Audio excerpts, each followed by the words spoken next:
YouTube channel edge world with AI. എല്ലാവർക്കും നമസ്കാരം. ഇന്ന് നമ്മൾ ഡിസ്കസ് ചെയ്യാൻ പോകുന്നത് ഫിനാൻഷ്യൽ മാനേജ്മെന്റ് പാർട്ട് 2-ന്റെ വളരെ പ്രധാനപ്പെട്ട തിയറി ഭാഗങ്ങളാണ്. ശരിക്കും ഒരു ക്ലാസ് റൂമിൽ ഇരിക്കുന്ന ഫീൽ തന്നെ വളരെ സിമ്പിളായി നമുക്കിത് പഠിച്ചെടുക്കാം. അപ്പോൾ എല്ലാവരും നോട്ട്ബുക്കും പേനയും ഒക്കെ എടുത്ത് റെഡിയായിരിക്കുകയാണല്ലോ അല്ലേ? ശരി, നമുക്ക് നേരെ ടോപ്പിക്കിലേക്ക് കിടക്കാം. ക്ലാസ്സിലേക്ക് കടക്കുന്നതിന് മുമ്പ് ഇന്ന് നമ്മൾ എന്തൊക്കെയാണ് കവർ ചെയ്യാൻ പോകുന്നതെന്നൊന്ന് വേഗത്തിൽ നോക്കാം. 5 പ്രധാന യൂണിറ്റുകളാണ് ഉള്ളത്: cost of capital, leverages, dividend decision, working capital management, പിന്നെ വർക്കിംഗ് ക്യാപിറ്റൽ കോമ്പണൻസ്. ഏറ്റവും അവസാനം എക്സാമിന് വേണ്ടി എല്ലാം കൂടിയൊന്ന് വേഗത്തിൽ ഓർത്തെടുക്കാൻ ഒരു ഫൈനൽ റിവിഷനും നമ്മൾ ചെയ്യും. അപ്പോൾ തുടങ്ങാമല്ലേ? നമുക്ക് ആദ്യത്തെ ടോപ്പിക്കിലേക്ക് തന്നെ വരാം. Unit 4 cost of capital. പേര് സൂചിപ്പിക്കുന്നത് പോലെ തന്നെ നിക്ഷേപകർ നമ്മളിൽ നിന്ന് പ്രതീക്ഷിക്കുന്ന ഏറ്റവും കുറഞ്ഞ ലാഭം അഥവാ മിനിമം റിട്ടേൺ ആണിത്. ആലോചിച്ചു നോക്കൂ, ഒരാൾ അവരുടെ കഷ്ടപ്പാടിന്റെ ഫലം നമ്മുടെ കമ്പനിയിൽ നിക്ഷേപിക്കുമ്പോൾ അവർ ഉറപ്പായും അതിൽ നിന്നൊരു ലാഭം പ്രതീക്ഷിക്കുന്നുണ്ട്, അല്ലേ? വെറുതെ ആരും കൊണ്ടുവന്ന പണം തരില്ലല്ലോ. ആ പ്രതീക്ഷിക്കുന്ന ലാഭത്തെയാണ് കമ്പനിയെ സംബന്ധിച്ചിടത്തോളം കോസ്റ്റ് ഓഫ് ക്യാപിറ്റൽ എന്ന് നമ്മൾ വിളിക്കുന്നത്.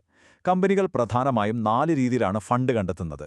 ഒന്നാമത്തത് കോസ്റ്റ് ഓഫ് ഡെപ്റ്റ്, അതായത് നമ്മൾ പുറത്തുനിന്ന് എടുക്കുന്ന ലോണുകൾക്ക് കൊടുക്കുന്ന പലിശ. രണ്ടാമത് കോസ്റ്റ് ഓഫ് പ്രെഫറൻസ് ഷെയർസ്, ഇവർക്ക് നമ്മൾ കൃത്യമായൊരു ഫിക്സ്ഡ് എമൗണ്ട് ഡിവിഡൻഡായി നൽകണം. മൂന്നാമത്തത് കോസ്റ്റ് ഓഫ് ഇക്വിറ്റി ക്യാപിറ്റൽ, കമ്പനിയുടെ യഥാർത്ഥ ഉടമകൾ ഇവരാണ്. കൂടുതൽ റിസ്ക് എടുക്കുന്നതുകൊണ്ട് തന്നെ അവർക്ക് വേരിയബിളായിട്ടുള്ള ഡിവിഡൻഡ് കിട്ടാൻ അർഹതയുണ്ട്. ഇനി അവസാനമായി കോസ്റ്റ് ഓഫ് റീറ്റെയിൻഡ് ഏർണിംഗ്സ്, അതായത് കമ്പനിക്ക് കിട്ടിയ ലാഭം ഉടമകൾക്ക് അപ്പോൾ തന്നെ കൊടുക്കാതെ ബിസിനസിന്റെ ആവശ്യങ്ങൾക്കായി വീണ്ടും നിലനിർത്തുന്നതാണിത്.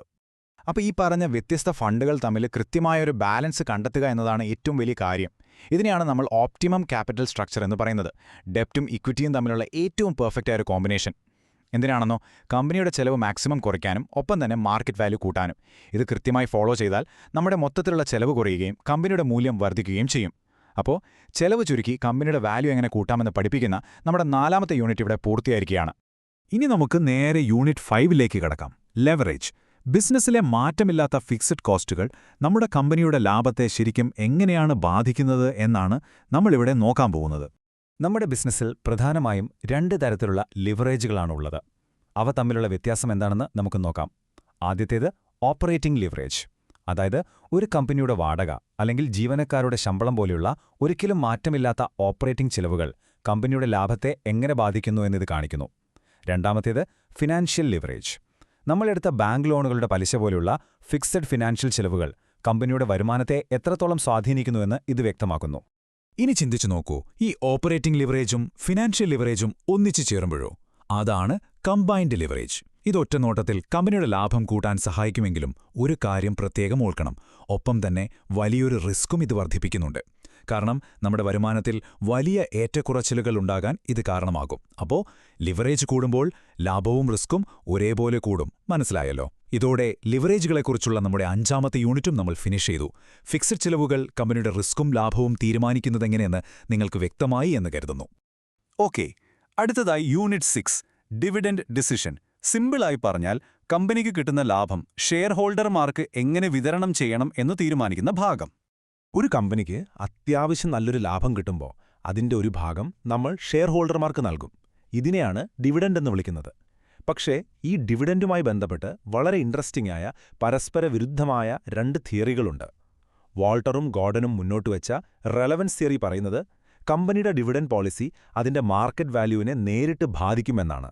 എന്നാൽ ഇതിന് നേരെ വിപരീതമായി മോഡിഗ്ലിയാനിയും മില്ലറും അവതരിപ്പിച്ച ഇർറെലവൻസ് തിയറി അഥവാ ഹൈപ്പോത്തിസിസ് പറയുന്നത് ഡിവിഡൻഡ് പോളിസിയും കമ്പനിയുടെ മൂല്യവും തമ്മിൽ യാതൊരു ബന്ധവുമില്ല എന്നാണ്. ചില സമയങ്ങളിൽ ഡിവിഡൻഡായി ക്യാഷ് നൽകുന്നതിന് പകരം കമ്പനികൾ നിലനിലുള്ള അവരുടെ വിശ്വസ്തരായ ഷെയർ ഹോൾഡർമാർക്ക് ഫ്രീ ആയിട്ട് കൂടുതൽ ഷെയറുകൾ നൽകാറുണ്ട്.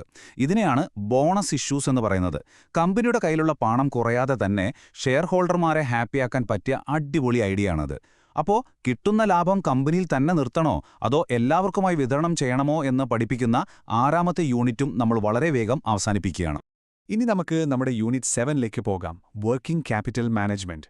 കറന്റ് അസറ്റുകളിൽ നിന്ന് കറന്റ് ലയബിലിറ്റീസ് കുറയ്ക്കുമ്പോൾ കിട്ടുന്ന തുക എങ്ങനെ മാനേജ് ചെയ്യാമെന്നാണ് ഇതിൽ പഠിക്കുന്നത്. നമ്മുടെ ബിസിനസിന്റെ ഡെയിലി ആവശ്യങ്ങൾക്ക്, അതായത് സപ്ലയേഴ്സിന് പണം കൊടുക്കാനും മറ്റും അത്യാവശ്യമായ വേണ്ട ഫണ്ടിനെയാണ് നമ്മൾ വർക്കിംഗ് ക്യാപിറ്റൽ എന്ന് പറയുന്നത്. ഇത് പ്രധാനമായും 2 തരമുണ്ട്. പെർമനന്റ് വർക്കിംഗ് ക്യാപിറ്റൽ എന്ന് വെച്ചാൽ ബിസിനസ്സിൽ എപ്പോഴും ഒരു കാരണവശാലും കുറയാൻ പാടില്ലാത്ത മിനിമം ഫണ്ടാണ്. എന്നാൽ ടെമ്പററി വർക്കിംഗ് ക്യാപിറ്റൽ എന്നത് നമ്മുടെ സീസണും ബിസിനസിന്റെ ആവശ്യങ്ങളും അനുസരിച്ച് കൂടി കുറഞ്ഞുമൊക്കെ ഇരിക്കുന്ന ഫണ്ടാണ്. അപ്പോൾ ഒരു സംശയം വരാം, ബിസിനസ് സ്മൂത്തായിട്ട് മുന്നോട്ട് കൊണ്ടുപോകാൻ ആവശ്യമായ ഈ വർക്കിംഗ് ക്യാപിറ്റൽ കമ്പനികൾ എവിടെ നിന്നാണ് കണ്ടെത്തുന്നത്? അതിന് പ്രധാനമായും 3 വഴികളാണുള്ളത്. ബാങ്കുകളിൽ നിന്നുള്ള ഷോർട്ട് ടേം ലോണുകൾ, സപ്ലയേഴ്സ് നൽകുന്ന ട്രേഡ് ക്രെഡിറ്റുകൾ, അല്ലെങ്കിൽ കമ്പനിയുടെ ഇന്റേണൽ ഫിനാൻസ്.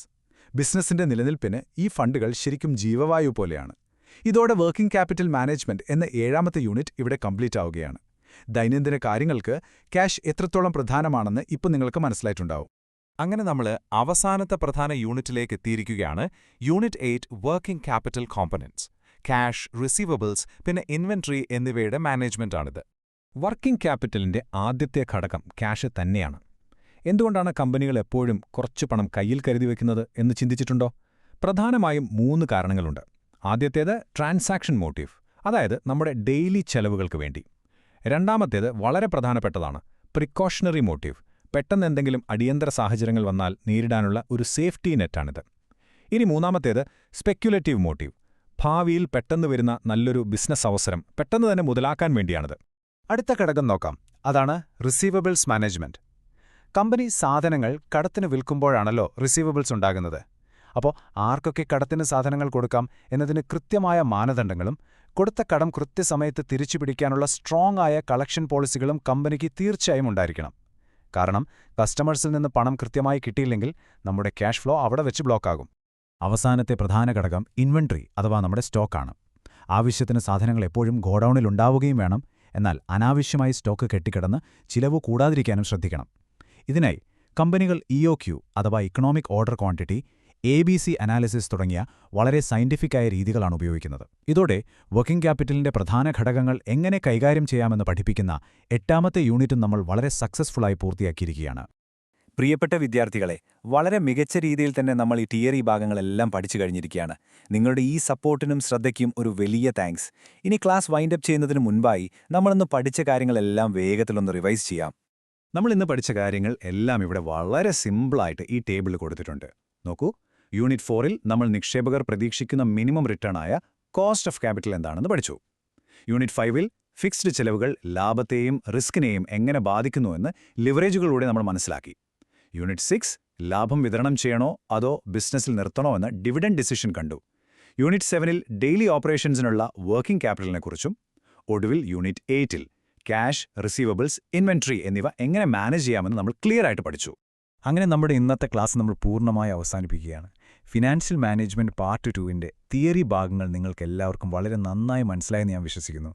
അടുത്ത ക്ലാസ്സിൽ ഇതിന്റെ പ്രാക്ടിക്കൽ പ്രോബ്ലംസും സൊല്യൂഷൻസുമായി നമുക്ക് വീണ്ടും കാണാം. എക്സാം പ്രിപ്പറേഷൻസിന് ഈ ക്ലാസ് നിങ്ങൾക്ക് ഹെൽപ്ഫുൾ ആയെങ്കിൽ തീർച്ചയായും like, share and subscribe to Edu World with AI. അപ്പോൾ എല്ലാവർക്കും നല്ലൊരു പഠന സമയം ആശംസിക്കുന്നു. അടുത്ത ക്ലാസ്സിൽ കാണാം. ബൈ.